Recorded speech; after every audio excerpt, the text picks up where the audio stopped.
We sat down with Taylor Swift in Nashville, Tennessee, and talked about her career, a few special moments, and her new project, Fearless, the Platinum Edition. When I was little, my parents always talk about how we used to be driving back from seeing a Disney movie at the movie theaters or something, and I was like 3 years old in the back seat singing every single word to the songs that I had heard, and I'd just seen the movie once. Because I think I've just always loved music and gravitated towards it since I was a little kid. My grandmother took me to go see a children's theater production of Charlie and the Chocolate Factory. And it was in my hometown, and there were all these kids that were my age. I was 9 at the time. And they were all getting up there and performing and just becoming these characters, and I was really into it. I loved it. And so the next week I went to go try out for a musical, and that was what really made me fall in love with performing. A couple years later, I'd been singing karaoke and playing at festivals and fairs and Boy Scout meetings and garden club meetings and anywhere I could possibly play with my little karaoke machine. And I was at my house, and this guy came to fix my computer. And I was doing my homework in the same room, and I saw that he had brought a guitar with him. And so I looked down at the guitar, and I was like, "You play that?" And he's like, "Yeah, I do. Do you play?" And I was like, "Oh, I wish." And he asked if I wanted to learn a couple chords. And I said yes, and I learned those 3 chords, and he left the guitar with me that week. And I wrote my first song that night. And he just kept coming back every week and teaching me new guitar chords. So I started writing songs immediately after I started playing guitar. The artists that made me want to be in country music were artists like Faith Hill and Shania Twain and the Dixie Chicks. And these were all female artists in country music that I felt were different than anything I'd ever heard in my whole life. Shania Twain is just so independent and confident and empowering, and Faith Hill is so glamorous, and just everything that she does to me seems graceful. And the Dixie Chicks, they had this really quirky element to everything that they did. I was inspired by different things about every one of those artists, but those were definitely the 3 that inspired me more than anything else. But, you look at like Britney Spears' early award show performances, where she would always do something a little unexpected. I was inspired by that. And then songwriters like Sheryl Crow, I was very inspired by what she did in the songwriting realm of things. So I love great music. It doesn't matter what genre it falls under. I try to look at my music as diary entries, because that's sort of what it's become. I went through a period of time when I didn't really have friends at school. And the one thing that I had to look forward to was going home and writing a song about it. And that was the way that I started dealing with my problems. And so that hasn't changed much at all. That's still how I deal with my problems. And my first album that I put out, the self-titled album, that's my diary from the point when I started writing music to the point where I was 16. So that's 12 to 16. And then Fearless, I look at that as being my diary from the time that I was 16 to when I was 18. And so I think it's going to be really crazy to look back when I'm older and look at these albums as these diary entries from different times in my life. When I put out my first album, there was a fear that I had that maybe my music would be too personal for people to relate to. I had 2 songs on that album that mentioned guys' names, guys that I'd had a crush on, or the guy that sat next to me in class. And I was sitting there, and part of me was thinking, are people going to be able to relate to this at all? Because it's so my personal story that maybe people might not be able to relate. It actually had the opposite effect. It was crazy how many people were coming up to me and mentioning the songs that were the most personal on the record and saying that those were the ones they could relate to the most. And at that point, I started to realize that it was a good thing to put details into songs. And it's how I had always written, so I didn't really know any other different way. It just really meant a lot to me that I realized after my first record came out that I didn't have to change anything that I was doing. It was okay to write songs in my bedroom, sitting there writing songs about a guy that I almost dated and comparing him to, Prince Charming, and all that was okay to write about, because if I was feeling it, I guess it didn't occur to me that a lot of other people might be feeling it too. Making Fearless happened over the course of 2 years. I put out my first album and went on nonstop tours. I was the opening act for every country artist out there that was on their headlining tour. And I'm so glad that I took 2 years to make the second album, because what I've always wanted to do, and my main goal above everything else, is to beat what I've done before.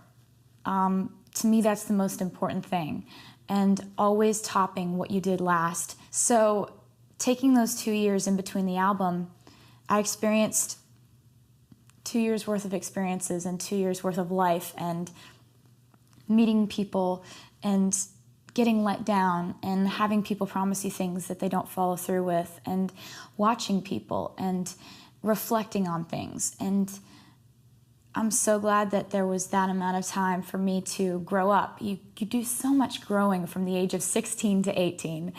And I was living on a tour bus at that point, and I was playing a show every night, but that didn't change the fact that, I was meeting boys and got my heart broken and lived life the way a 16 to 18-year-old lives their life. Regardless of if you're staying in a hotel or if you're going to high school every day, those things happen to you.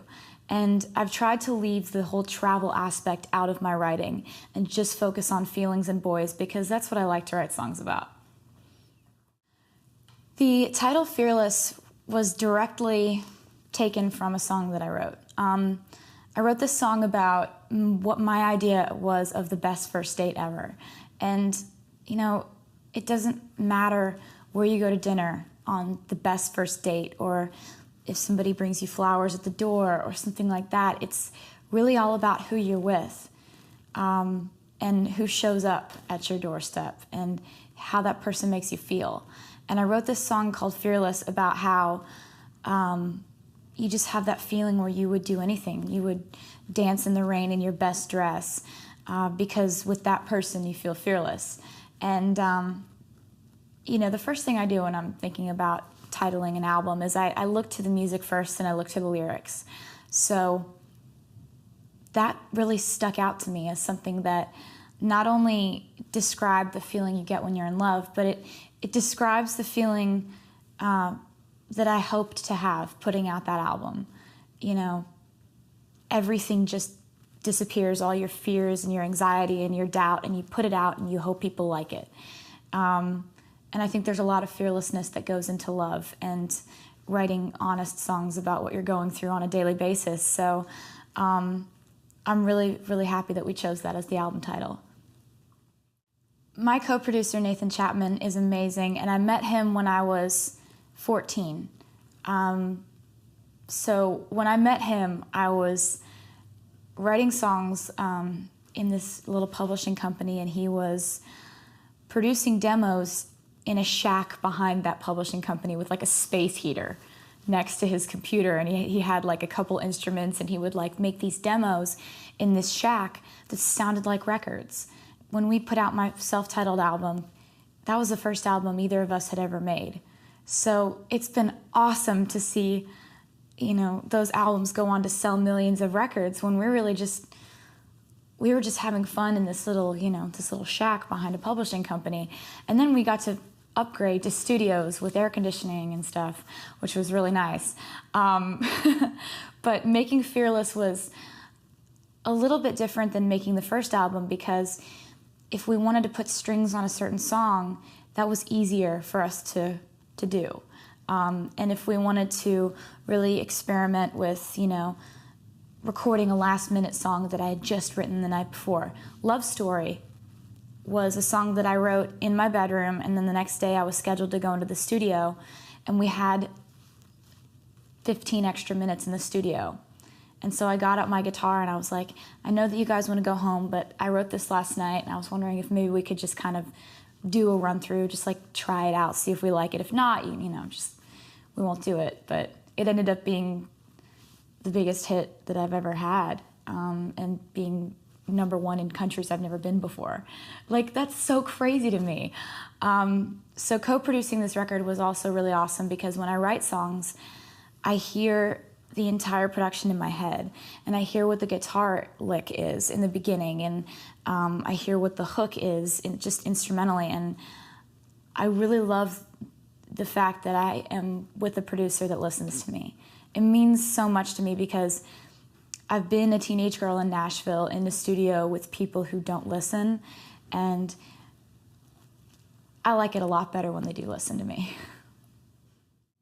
I heard stories about, Shania and Garth going over there and touring in different countries, but other than that, I hadn't heard of any country artists that have gone overseas and really tried to make it work. But it's been wonderful. Like, I'm so excited about going over there and playing Wembley Arena and, playing an arena in London. Are you kidding me? Like, I just am so excited about it. Touring in Australia last year was incredible, and we're going back there with my entire set. So excited. And I'm going to Japan for the first time. So it's been so exciting, because I've never expected to get to do any of this. So when it happens, I just freak out. Writing the song You Belong With Me was really inspired by a conversation that happened in my life. It's so funny how sometimes I'll get inspired by something that's happening to one of my friends or something like that. But then there's the case where I'm literally having this happen to me and I write a song about it. I was walking past one of my guy friends, and he was on the phone with his girlfriend, and she was yelling at him, like, really loudly in the phone. I mean, I could hear her voice yelling at him from across the room, and she was on the phone. It's terrible. And I felt so bad for him, because I was like, don't be with her. She's mean to you. Like, she's being ridiculously mean. It was because he didn't call her back in 10 minutes. He called her back in 15 minutes. Like, crazy. And so I walked past, and I started humming to myself. I started singing in my head, "You're on the phone with your girlfriend, she's upset." And I was like, that could be something. And so I went back to my tour bus and picked up my guitar and wrote the first verse, and got back to Nashville and went over to Liz Rose's house and played her like the first verse and like half the chorus, and we turned it into this song that I'm really excited was a big hit. I mean, it's like, it's so funny to look back on the inspiration point of these songs, and then what they go on to become is crazy to me. The video was really fun to make, because we got to go back to high school, and that storyline is what I always wished would happen to me in high school, and because it never did, I got to make a music video about it. So Lucas Till was in the video, and I thought he did a great job as the male love interest, and I got to wear my glasses that I used to wear in high school, so it was all good. When I have any time off, which doesn't happen that much, but when I do have time off, I love baking and cooking, and right now I'm getting my mom to teach me all of the recipes that she knows. And I have this little red book that's a journal, but I just write the recipes in that book that she knows, and whenever I'm home, like, I have her teach me a new recipe every single night, and it's really fun. Other than that, I just got my first place, and I'm really excited about it. So whenever I'm on the road and when I'm home, I'm always in antique stores and buying old things, and I just want it to be a really quirky, eclectic place with like mismatched furniture and, crazy colors, and some place where I can't wait to go, when I'm home. So I'm doing lots of construction. It looks very post-apocalyptic right now in there, but it's going to be cool. I am involved in charities. I haven't just picked one. I try to spread it out and really be a part of a lot of different charities, but Red Cross has been a favorite of mine. Also, St. Jude's is everybody loves St. Jude's because they do amazing stuff over there. And also, when I go to a town that has had, flooding or natural disasters happen there, I give back privately and stuff like that. And I'm a big fan of making a difference in a family's life when I meet someone who really needs it. And I don't talk about those ones because it's so rewarding just on a personal level to be able to help people now. And I get to be a good tipper now, which is really fun. Like, I really love tipping people at drive-thrus because they don't expect you to. There's a lot of extra content on this album, and I just always try to let people into my life and show them what they've done for me.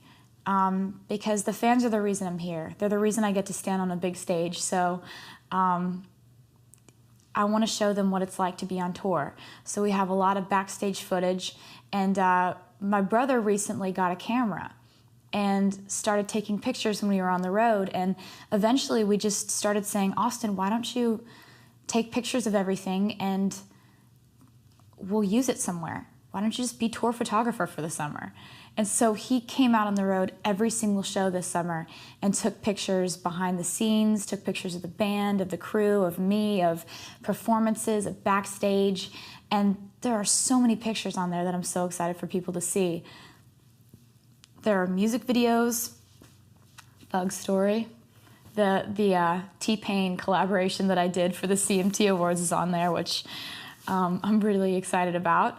I'm also really excited about all the videos that are on there, like You Belong With Me, Love Story, White Horse. They're all on there. So the 6 new songs on the Fearless Platinum Edition are songs that I either recorded really recently and wrote really recently, wrote maybe a year ago and almost put on Fearless, but decided not to for one reason or another.